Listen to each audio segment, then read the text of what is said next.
Hello, we are Team 33, and our project is the conceptual design of fleet-based firefighting using large-scale drone technology. Please enjoy this video as we overview our research and final design solution. Wildfires are a common problem and the number of forest fires each year is rising. Despite this, aerial firefighting fleets are rapidly aging, with the newest air tanker being the Burley B200 from 1998. In order to counter the diminishing fleets and the high maintenance costs associated with these old planes, we believe that a good solution is to use drones for aerial firefighting. Our project was split into two major parts. The first was an analysis of how feasible our project is, along with a strategy, and the second was the conceptual design of a waterbomber drone. In the first part, we found that many existing drones have the weight and speed capabilities to match some of the existing water bombers used today, such as the Fireboss, and thus decided to use this as the basis of our design. After lots of research, including a meeting with BC Wildfire Services, we ended up with the following strategy. A fleet of 20 to 25 drones designed to drop lines of long-term fire retardant foam, which would help stop the spread of wildfires and help put out smaller fires. This is the design we created for our drone. The drone is 4 meters long, 8 meters wide, and 2 meters tall.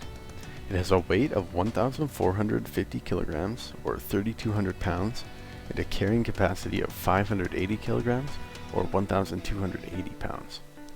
It drops the fire retardant while moving at 100 kilometers per hour, and reaches top speeds of 340 kilometers per hour.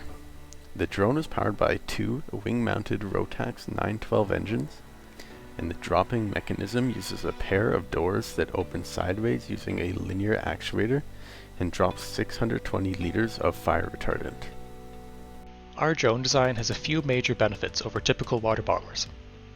The first is that with a large fleet size, having one drone break down is a small loss, meaning the other drones can still continue the operation without much issue.